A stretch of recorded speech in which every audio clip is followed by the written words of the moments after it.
I have produced 3 NBA YoungBoy songs, all using this guitar. And the one thing that I can tell you is it's a lot more than just recording the guitar and calling it a day. There's a formula that I like to use, which I'm gonna be uncovering in this video. I'm gonna show you exactly how to make guitar loops that sound industry ready, from the chords, vocals, top lines, mixing, etc., to make your loops really cut through and stand out from the competition. So let's get right into it. So firstly, let's break down the actual guitar component of it. As far as the guitar goes, I like to mess around with different chord shapes in order to come up with the progression. In my opinion, the hardest bit is actually starting it. So for this specific example, I was doing a really popular chord progression. This is actually my favorite chord progression, and it's just like this.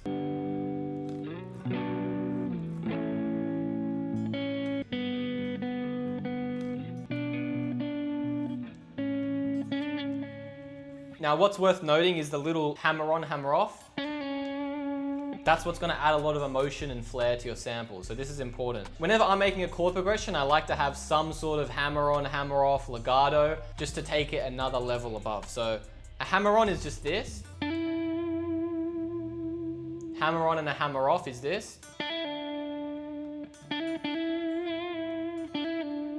So in the context of this loop, also, if you're wondering about the preset I'm using, I'll talk about this a bit later on in the video. So as far as the chord progression goes, we've got this.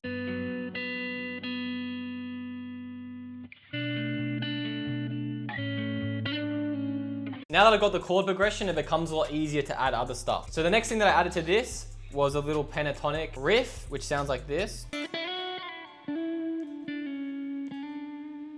So in the context with the chords, it sounds like this.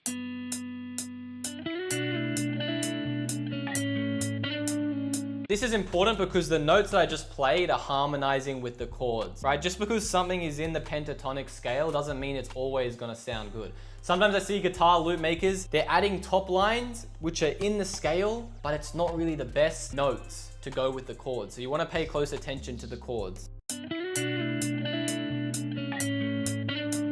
I think that comes together nicely. Now the next little lick that I did here, the same thing, it's another pentatonic riff. The important technique for this, I'm not playing the string that much. It's more just like my left hand moving. So if I was to play every note, it doesn't sound as good as. That's just a little tip that you guys can implement. Now in regards to the guitar, the last thing that I did was I added this little repetitive counter melody, which went well with the chords and the top line that I already wrote. So this melody by itself sounds like this. And in the context of all of this,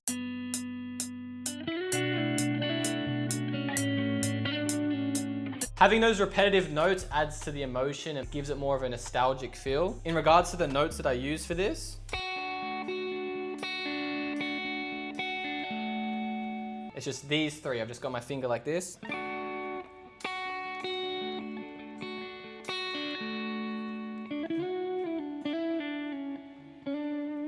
Also, if you want the guitar preset that I'm using in this loop, I use this pretty much in all of my loops, plus the presets that I've used in those YoungBoy songs that I mentioned. I put those exact presets inside of a kit called Guitar Mania. So Guitar Mania is pretty much everything that I know about guitar loops. I can't put all of it into a YouTube video. So it's for the people who are more serious about their guitar samples. It's actually funny, the other day a producer sent me a guitar starter and I was like, bro, what tone is that? And he was like, bro, that's from the tone that you gave me in the Guitar Mania kit. I was like, damn, like that's kind of cool. There's actually a free version as well. So in case you're not sure if you want to buy or you don't really know what's involved, you can just download the free one so you can see just exactly how good it is. There's a few free presets. There's a preset that I use for a Rylo, No Cap, and Lil Darius song. All 3 of them got on the same starter, and I give that preset out for entirely free, so you guys can go check that out. As far as the guitar section, that's really that. I added a few more things a bit later in the video, but then what I did was I added this splice vocal here.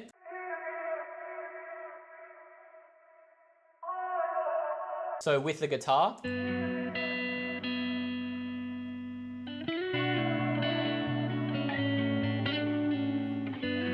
And then I just added a bit of reverb and EQ'd it, so nothing too crazy. So now let's get into me flipping it and taking it to the next level, because this is just the beginning. What's next is, in my opinion, the coolest part. So before sending it off to the vocalist that I work with, I changed a few things. Got rid of the vocal that was on the 1, this bit, and I just kept this.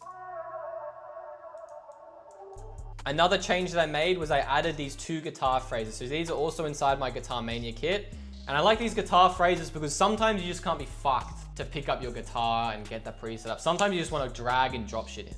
So that's why I like these.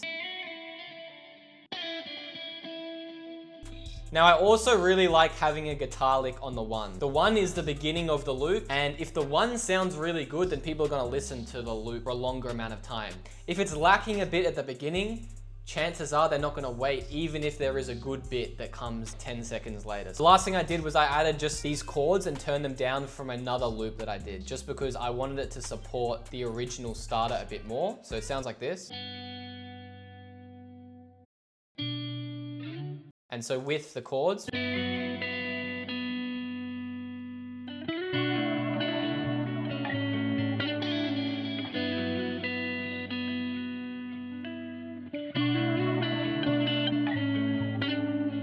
Then I sent it off to my boy Young Divide. Now he's done heaps of crazy vocals for me on other loops, and I had a bit of a different idea. Normally he records vocal hooks, but I wanted him to take inspiration from NBA YoungBoy Live, which sounds like this.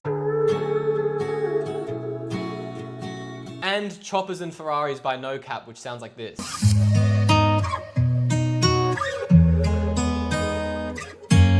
So I wanted the vocals to be more like ad-libs, and I wanted to have that side chain effect. So I asked him, and I'll explain exactly how you guys can do that for your own stuff. So these vocals were sent to me dry. I asked for them dry, and it sounds like this.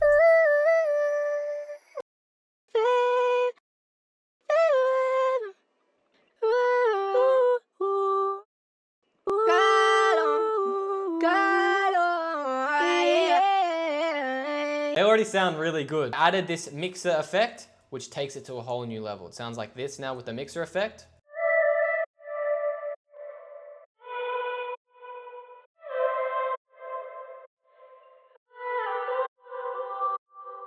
So all that is a lot of reverb, shaper box, which is the most important thing because that's what makes it go in and out. It gives it that Choppers and Ferraris vibe that I was going for. And then also an EQ. Now what's important, this is some sauce, is you have to have the shaper box after the reverb. So if I swap the order around, listen. Compared to this. It makes a massive difference. I didn't even realize how much of a difference that made. But yeah, that's a super important part. Lastly, the starter was pitched down by 2. I added this little bass here.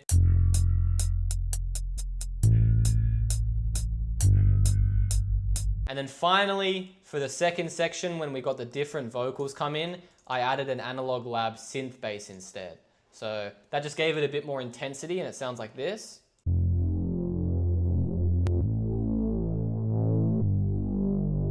So yeah, here is the final loop. If you guys enjoyed the video, leave a like and comment. Out of all the things I do, I probably know the most about guitar loops. I should definitely make more videos. If you guys want more guitar videos, leave a comment. I'll definitely do a lot more. I'm about to get this serviced and restrung, so the quality is going to improve a lot.